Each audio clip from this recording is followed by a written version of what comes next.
So guys, in today's video we're going to be taking a deeper look at the new Wishkeeper exotic bow. In yesterday's video I gave you guys the guide on how to actually unlock this weapon, and in today's video we're going to be breaking this down further, going into how you can use this weapon inside of a focused build.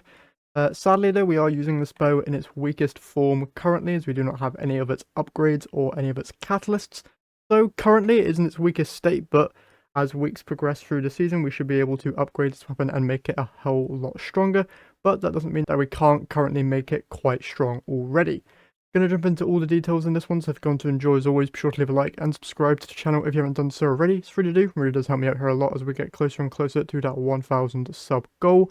A lot of you who watch my content aren't actually subscribed, but any support there would be greatly appreciated. Of all that out the way, let's jump into today's video. Let's first start off with a quick reminder of what this bow actually does. It has the perks Snare Weaver, where precision hits and final blows build energy towards a Snare Weaver arrow that can be fired from the hip. On impact, Snare Weaver arrows create a pattern of traps that suspend nearby targets. One thing to note about this trait is that the Snare Weaver arrow itself has a different trajectory, or feels different, or is heavier compared to the normal arrows that are shot. So you will have to adjust your aim accordingly if you want to hit your target with said arrow. The other perk it comes with is Silkbound Slayer, where it deals bonus damage to suspended targets and gains a faster draw time for a short duration when you suspend a target from any source or damage a suspended target with this weapon. So the idea around this weapon is that you will shoot targets to generate stacks of Snare Weaver, to generate a Snare Weaver arrow. You'll then create a pattern of suspending energy on the floor with the Snare Weaver arrow, which will then be able to constantly reapply suspend to a target, allowing you to get easy headshots, allowing you to then once again get more Snare Weaver arrows, and rinse and repeat.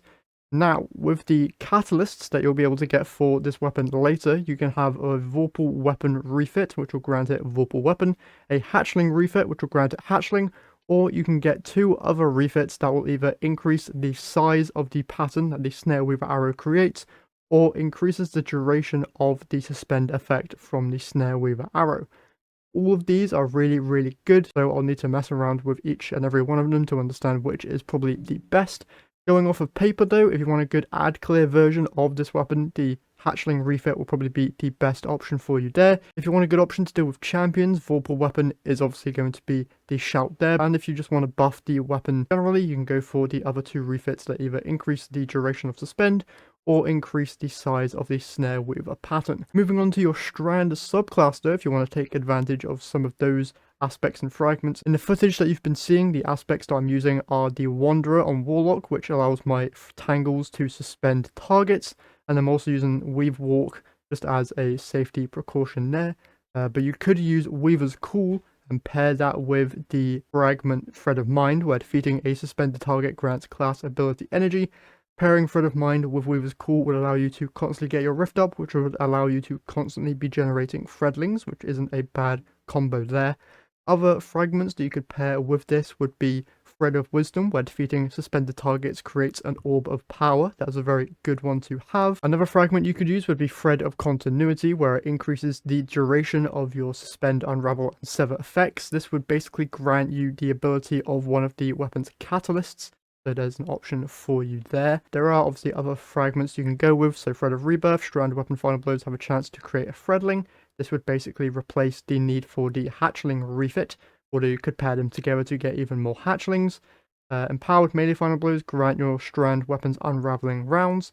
This would then grant the Unraveling effect to the bow itself, making it quite good. And landing Rapid Precision Hits emits a Severing Burst. This would also be quite good because Sever, I believe this season got buffed to now a 40% damage reduction to whoever is severed inside of PvE. That could be a good one there as well. Highly recommend you guys just mess around and see which fragments you would like to take advantage of with this weapon. I will advise though that it does feel quite weak in certain content.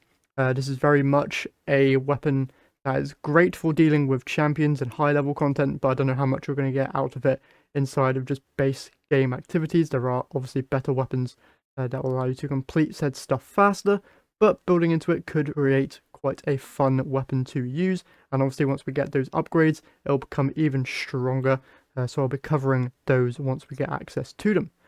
that's it for this video. So if you found it helpful or enjoyed, remember to leave a like and subscribe to the channel. That's it from me. So I'll see you guys in the next one.